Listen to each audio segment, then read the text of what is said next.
بسم اللہ الرحمن الرحیم۔ السلام علیکم ورحمۃ اللہ وبرکاتہ۔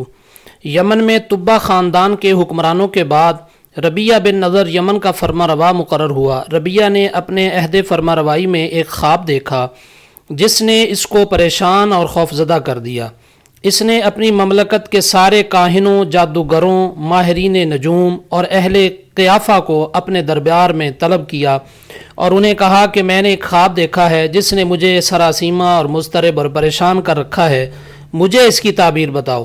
انہوں نے کہا کہ آپ ہمیں اپنا خواب سنائیں، ہم پھر اس کی تعبیر بیان کریں گے۔ ربیہ نے کہا مجھے اس طرح اطمینان نہیں ہوگا، تم یہ بھی بتاؤ کہ میں نے خواب کیا دیکھا ہے اور یہ بھی بتاؤ کہ اس کی تعبیر کیا ہے، تب مجھے اطمینان ہوگا۔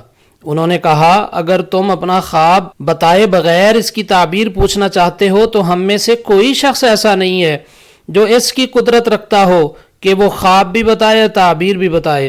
اس کام کے لیے اس وقت جزیرہ عرب میں صرف 2 شخص ہیں جو بن بتائے تمہارے خواب کی تعبیر بیان کر سکتے ہیں، وہ شق اور ستی ہیں۔ شق بنی انمار کا ایک فرد ہے اور ستی کا تعلق قبیلہ غسان سے ہے، پس اس نے ان دونوں کو اپنے دربار میں بلایا۔ ستی شق سے پہلے پہنچا۔ ربیہ نے اس سے کہا میں نے ایک خواب دیکھا ہے جس نے مجھے خوفزدہ اور پریشان کر دیا ہے، یہ بھی بتاؤ کہ میں نے کیا خواب دیکھا ہے اور یہ بھی بتاؤ کہ اس کی تعبیر کیا ہے۔ ستی نے کہا میں آپ کی دونوں فرمائشیں پوری کرنے کے لیے تیار ہوں۔ خواب کے بارے میں اس نے کہا رأیت حمامتن خرجت من ظلمت فوقعت بأرض تہامها فأکلت منها كل ذات جمجمہ۔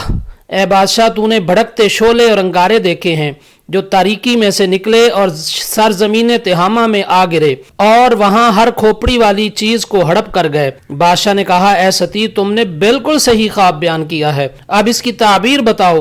اس نے کہا میں حلفیہ کہتا ہوں کہ تمہارے ملک میں اہل حبشہ اتریں گے اور ابین سے جرش تک قابض ہو جائیں گے۔ بادشاہ نے کہا اے ستی تیرے باپ کی قسم یہ امر ہمارے لیے بڑا المناک ہے، یہ کب ہوگا؟ کیا میرے دور حکومت میں یا اس کے بعد؟ ستی نے کہا تیرے عہد کے 60-70 سال بعد۔ پھر ربیہ نے پوچھا کیا ان کا ملک ہمیشہ رہے گا یا ختم بھی ہوگا؟ اس نے جواب دیا 70-75 سال کے بعد ان کی حکومت ختم ہو جائے گی، اس کے بعد ان کو یمن سے جلا وطن کر دیا جائے گا۔ اس نے پوچھا کون ایسا کرے گا؟ ستی نے جواب دیا ذی یزن کی اولاد میں سے جو عدن سے خروج کریں گے اور حبشہ میں سے کسی فرد کو یمن میں باقی نہیں چھوڑیں گے۔ ربیہ نے پوچھا کیا اس کی بادشاہی ہمیشہ رہے گی؟ ستی نے کہا نہیں، وہ بھی ختم ہو جائیں گے۔ بادشاہ نے پوچھا اسے کون ختم کرے گا؟ ستی نے جواب دیا نبی ذکی یأتیہ الوحی من قبل العلی، ایک نبی جو پاک نہاد ہوگا جس کی طرف خدا بند بزرگ کی طرف سے وحی نازل ہوگی۔ بادشاہ نے پوچھا وہ کس قبیلہ سے ہوگا؟ ستی نے کہا کہ وہ غالب بن فہر بن مالک کی اولاد میں سے ہوگا اور اس کی قوم کی حکومت زمانے کے اختتام تک باقی رہے گی۔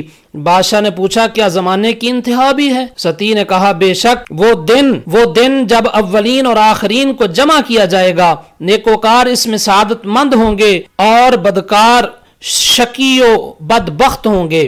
اس کے بعد شک آیا، اس نے یہی سوال کیا، اس نے بھی اس کا یہی جواب دیا۔